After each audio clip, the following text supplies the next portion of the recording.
On the 38th parallel, men fought to win back South Korea. However, on the American home front, families listened to music created in spite of the men serving in the armed forces. Music created in the early 1950s and on was reflected on this war. A few songs such as Thank God for Victory in Korea and God Please Protect America, both written by Jimmy Osborne, were created for the families missing their loved ones that were off fighting in Korea. The music was mostly made to influence people on the home front.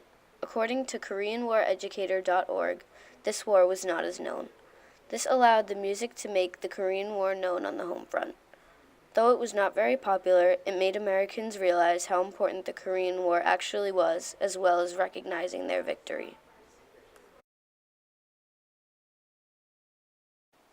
Not only on the American home front, but in Korea as well, performers traveled to entertain the many servicemen.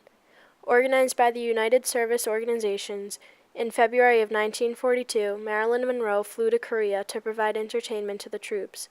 She performed about 10 shows in front of at least 10,000 servicemen. Bob Hope also played a large role in pop culture during the Korean War.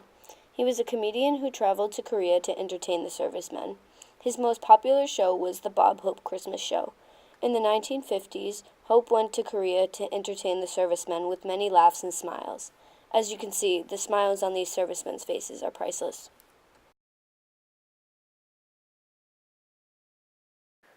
As many entertainers flew 6,000 miles to entertain these troops for just a few songs, Betty Hutton was another famous singer who did the same to perform for the men in the military. The USO had a huge impact on supporting the U.S. servicemen throughout the whole Korean War. Jimmy Osborne played a large role in the making of Korean War music. He allowed many songs to make people on the home front happy, such as his most famous, Thank God for Victory in Korea. This makes people happy because it reminds them of the victory in their country.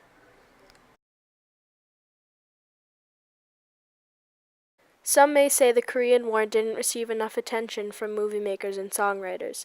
Aside from MASH, which is both a book and television series, people say Hollywood was more interested in the following wars after Korea. Many feel as if more movies and TV shows should have been made to comfort the families on the home front. In this image, you see one of the many overcrowded shows brought by the USO. Pop culture during the Korean War was mostly made up of music, movies, and books. These aspects made the Korean War known as an important time in history.